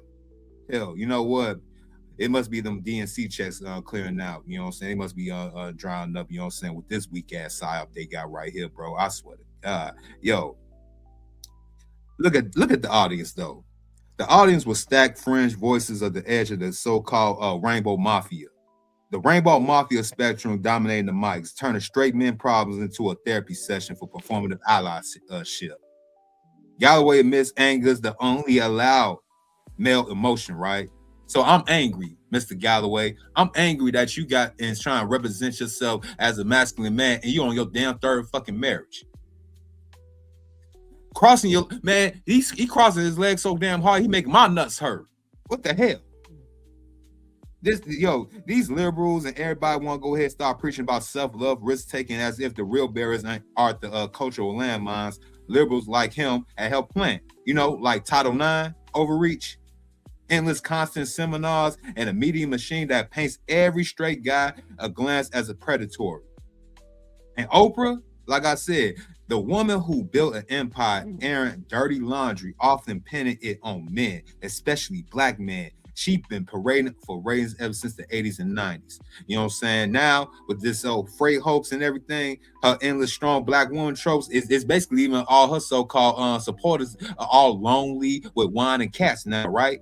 Look at her. Look, you know what? She thinks she's sitting there looking like a bad bitch after taking all that Ozempic and stuff like that with the so-called foundation on her damn face and the fucked up weave on her head. At 71, she's worried about us, right? This is the same bitch that who allegedly cashed checks from the DNC machine to prop up Kamala's flop, right? Right? I guess you trying to do some damn damage control, trying to do a reach back, right? Right? Man, look at the guy in the back with a damn pink sweater on right there, bro. Hey, y'all really think y'all go ahead and fool us right now, right? You know what? Bottom line, straight men we don't need no saviors, peddling no feel good fixes from the open industrial complex. We got our own code. You know what I'm saying? Hustle, brotherhood, unapologetic purpose, without the plantation strings. You know what I'm saying? To Scott and to Oprah, Sosa. Let us rebuild without your scripted concern. Who's buying this so-called is disingenuous bullshit? And I land my plane there. Meet Soft Black Man, the safest man in America. He listens, he validates, and he never disagrees. Unless it's about your self-care. He's strong, but not too strong. Soft Black Man, your plush. So let me tell y'all why my legs are crossed like this real quick, okay? From now on, I'm crossing my legs like this because all these white people start calling me Big Mike after my dong started dangling in my pants when I was dancing on the Ellen show. If I don't cross my legs like this, you gonna think I got 3 legs up in here. So white people, you don't get to see my dangling dong no more. She's bold, she's buff, she's doing everything alone. Yeah! Strong black woman, muscles of might, saving the day all through the night. Bold, buff, all by herself. New strong black woman action.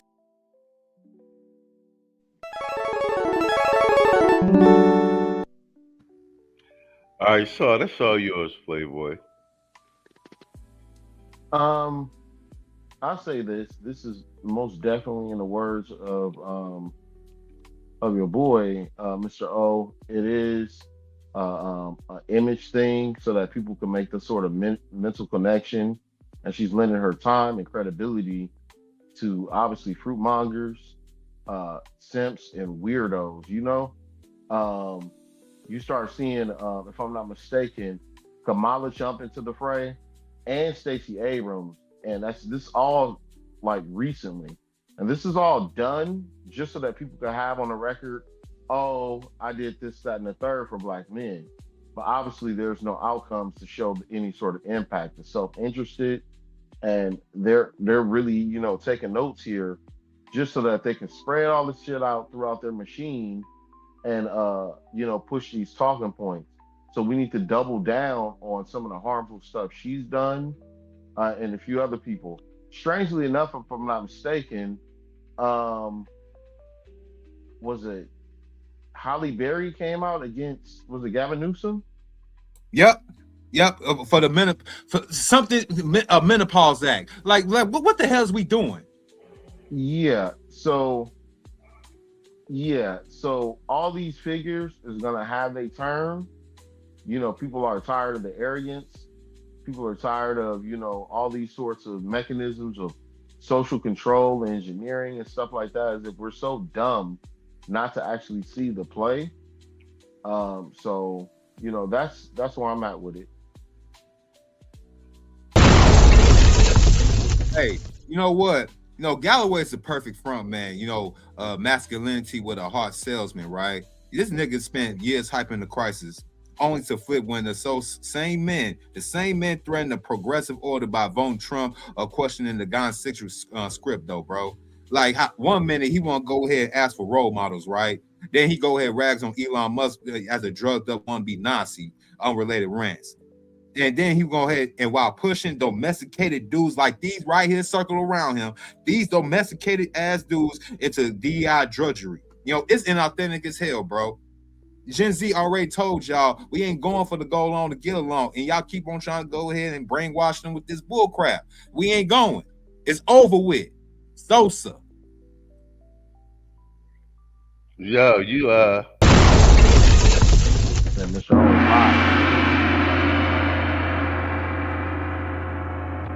Yo, Saul, your recent additions to the lexicon are catching on, my friend. What? Sosa, fruitmonger, what's the other? Moderated masculinity. We got a lot of that when it's Scott Galloway, Oprah shit. Guys, we're at the 1 hour 41 minute mark. I think that's a wrap. We don't need to go through. Basically, what we covered in this segment is a continuation for the entire hour. Is that you, Charles Merchant? Yo, what up? If it's the real Charles Merchant, what up, Playboy? I ain't seen you in a minute. Said Oprah Winfrey is yesterday's Dr. Yup, Cheyenne Bryant. Yep, a complete fraud. So yeah, guys, we're at the 1 hour 41 minute mark. Fantastic show this evening, gentlemen. Mr. O, shout out to you, man. Brought your A game tonight. I like that. You on fire with the segments. All right, so let's do closing statements. We got plenty of time, gentlemen. So take as long as you like. Let's start with you, Mr. O. So with these so-called group therapy. See, this group therapy session talk. I think I coined that. This is a group therapy session right here that they've been trying to use. They got it from us, but now they want to go ahead and use dudes like the dude in the yellow sweater. You know he sweet as hell. You know he got sugar in his tank. They kept on panning back to him, back and forth, trying to basically put us like, hey, black man, we see, we care about you. See, we keep on looking at you and trying to go ahead and put you into this thing of ours. You know what I'm saying? You could be part of the mob too. I don't want to be part of your mob. I belong to so many damn different gangs. You know what I'm saying? My if any gang that wants me as a member, I don't want to be a part of it. Especially y'all motherfuckers grabbing your ankles. This also tied in to the corruption that we has been blatantly seeing for the last, it's been some years, but the last 2 years from the Biden administration going to the Trump administration, everybody trying to do damage control, trying to hide all their little evidence and everything, because the investigation is gonna come. We put belt to ass of every so-called liberal, every so-called politician, all these so-called psyop crisis actors, like you call them. We put belt to ass. Y'all is over with. We is not going for the chicanery, all these other so-called other psyops. See, y'all want to go ahead and talk about black male or male loneliness epidemic, but who's really making TikToks and all these other videos talking about we's lonely? Why these men don't want to take care of us? I want to be my soft girl era. I'm a strong independent, but I don't need no man, but I want him. Yeah, it's them. Stop moving the goalposts. And I'll land my plane there. Well played, sir. Shout out to Magi Engineer Shiva Destroyer with the $2 super chat for the stream. Appreciate you, bro. He said, "Is Oprah the definition of a half gay woman?" I think that's for Tina. I think that's directed at Tina. But nonetheless, well played, sir. Let's give you an appropriate drop for before the vodka. So let me tell y'all why my legs are crossed like this real quick, okay? From now on, I'm crossing my legs like this because all these white people start calling me Big Mike after my dong started dangling in my pants when I was dancing on the Ellen show. If I don't cross my legs like this, you gonna think I got 3 legs up in here. So white people, you don't get to Man, fuck all you hoes. Fuck you and your mammy and your granny too.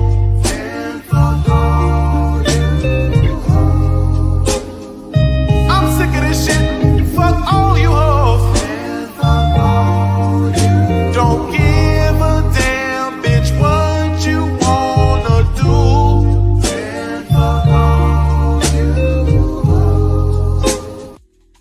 Hey, before you pass it to Tito, I want to go ahead and say this one too. Before one side of the so-called argument steals your tax dollars through nepotism networks and calls you a bigot for noticing. The other side steals your dignity through fake empathy seminars like this group therapy session with Scott Galloway and that bitch Oprah and calls you toxic for pushing back. Both sides are protected by the exact same talking heads who spent decades telling foundational Black Americans such as myself, such as these gentlemen on the panel, and you find gentlemen in the chat that while propping up every imported grievances group that learns to play the victim game faster than we ever did. And I'll land my plane there.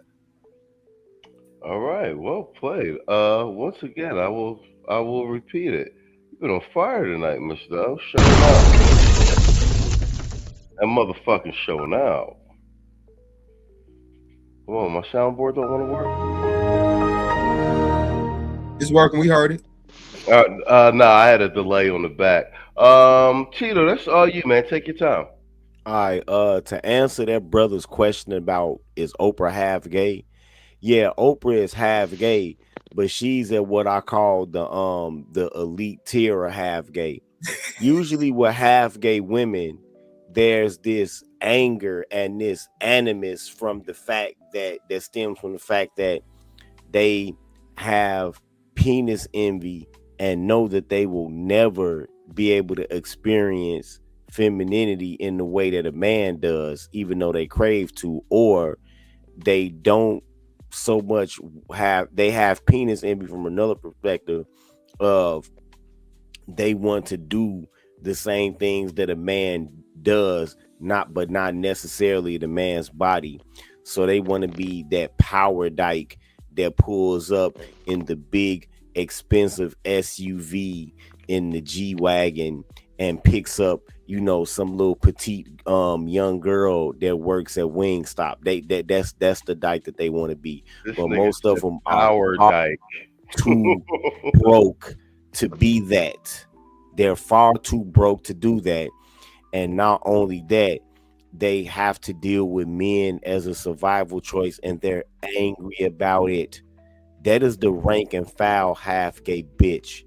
But the upper tier of the half gay bitch has the material largesse, has the agency to actually live out some of this shit, but they know that they typically function in a power environment where that would be a distraction and where that wouldn't be maybe accepted, and it would pigeonhole them politically. So they have this carefully crafted, I'm so powerful and I have money and I can't find a man because they're intimidated by be bullshit. That's the party line that they tend to promote.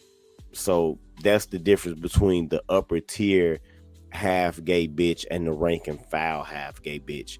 We mostly have 98% rank and file half gay bitches out here, to where they either have penis envy and want to be the men that they talk about, or they just want to they will settle for being a lesbian, but they want to be the more dominant, powerful partner, but don't have the money to do that, and they're angry about it.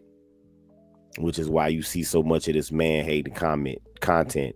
And you can't forget that with these bitches, projection is confession.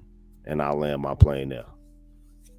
All right, bet you don't want to say nothing about the Somali shit and the FBA black men fumbling their political power in this FBA black men won't be able to attain any semblance of political power until they stop politically simping, right? Until they stop carrying water for Democrats just so they can feel that they part of the community, or just because people won't talk about them, or so they won't be, oh, you a Republican, so people won't come at them and say that into that is really a moot thing to discuss. But there is hope, because as we move further into time, a lot of these demographics that have historically simped are starting to wane in population because of attrition, because of old age, and the younger generations are not so inclined to care about the validation from Keisha or the community anymore. So maybe this is a topic that we should revisit a few years down the line, especially before he's turned 18. And I'll land my plane now. No, well played, sir. Well played. All right, so it's all you. Take us home. Closing statement. You got 5 minutes. I'm gonna end off on a more positive note, man. I say this: we already know what it is. We're gonna continue to give y'all, quiet weapons for silent wars and stuff like that. That's what we do here, and the weapons are in the language. You know what I mean? So we can easily categorize some of this stuff. That all-seeing maternal eye, where everybody is, the drone bees or the simps and all that other stuff. I got a new term for it. I'm gonna unleash it a whole nother day and actually, break it down what that means. But I'm saying that these people are getting ready for the midterms. They're situating themselves. They're very fearful, and everything's pointing to that, which makes sense now as to why they may have targeted Tito and Obsidian. So I'm really, really starting to kind of piece these things together. Every time some damn political shit come around, they want to find a way to censor us. So I will say that ultimately these people are checking boxes so that it can be a counterpoint later for what they want to do later.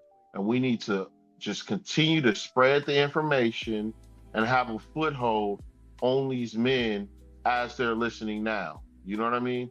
The second thing, when we're seeing channels like this where they're not opening up the comment section and stuff like that, there's still one or two things you could do. You can always, report it like as bad or whatever, and just say, hey, I don't, or just hit a thumbs down. Just do that. Do those two things. So let's work with what we have here, just so that we ain't got to deal with this like fruit mongering propaganda. Like if you notice, the first guy who talked, it was almost like he was trying to sound organic, but it was almost like he was checking boxes himself to make sure he say certain points. Talk about this in the public sphere. Who talks like that? You understand what I'm saying? So, we got to be careful of all these, actors, agents, and, being mindful of observing, people in their behavior or whatnot, man, because it's coming. Now, like I said before, Trump, if you're hearing this, there's been mentions about, civil wars due to the frustration and the tiredness that, people are having with, follow through. And we support you here. You know what I mean? Thing is, we don't want citizens and, taking matters in their own hands. Now, we don't endorse violence on this channel. The only thing we endorse is self-defense, but at the same time, like, you have the means to like prevent this by, actually indicting these people, given a level of entitlement and flagrant, disrespect to the public and their responsibility in fiduciary roles, when it comes to that leadership there in Minnesota. As far as Oprah goes and this other guy goes, we need to craft him out to be a hired marketing professor. And that's it. And marketing is no different than brainwashing. So we need to make that abundantly clear, okay? And the last comment of the day, for those college football fans, I know that Hoop was at work today. I mean, my only, comment or, asterisk about it is that, they did kind of shout Notre Dame. or whatnot. They did kind of do him dirty. Not that I am ever a real Notre Dame fan like that, but we got to call it what it is. There is some like Southern and SEC bias, and I'm not knocking our Southern listeners and stuff like that, but y'all know that it's a damn racket, man. Let's stop playing. So I'll land my plane there. Well played, sir.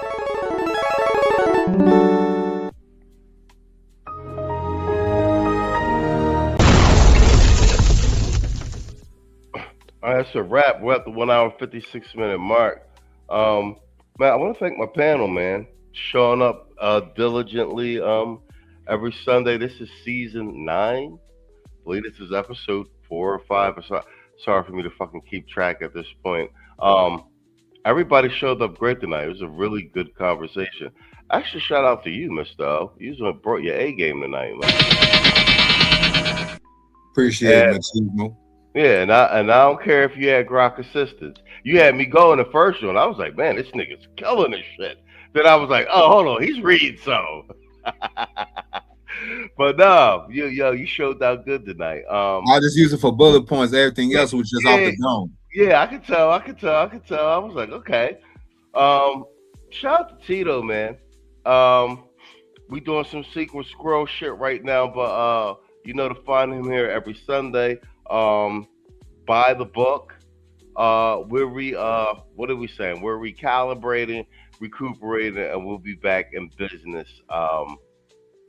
You already know how we do it over here. I want to say thank you very much to the chat, everybody who supported the stream tonight. This channel has officially become member and sponsor and subscriber sponsored channel. We're trying to keep making this good content for you, long form streaming and short. But you guys got to support the content for us to keep it at a steady production schedule, man. Because life be happening. That being said, man, we appreciate you guys for showing up. We went on close to midnight tonight, so I know it's late for a lot of you guys. Maybe not so late for everybody on the West Coast. That being said, we can't do the goddamn show without you, man. And thank you guys for being engaged in the chat as always. The Sunday show, man, it's become a mainstay in this space. And the majority of you guys were here with us from season 1, day 1. We love you guys for that. That being said, till I see you guys next week, we might be bringing back News Desk this week. I'm playing it by ear. Until then, man, good night and good luck. And I started saying Thanos was right. Here's another classic. The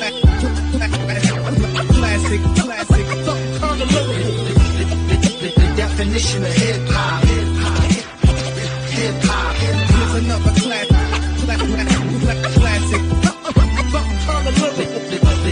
The definition. Chemistry. Here's another classic.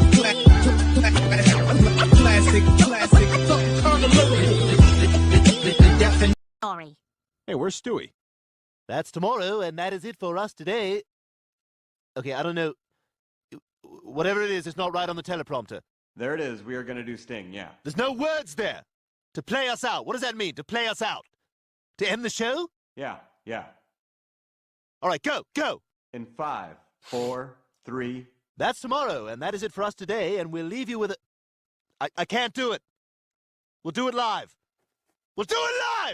Fuck it. Do it live. I'll write it, and we'll do it live. Fucking thing sucks. In 5, 4,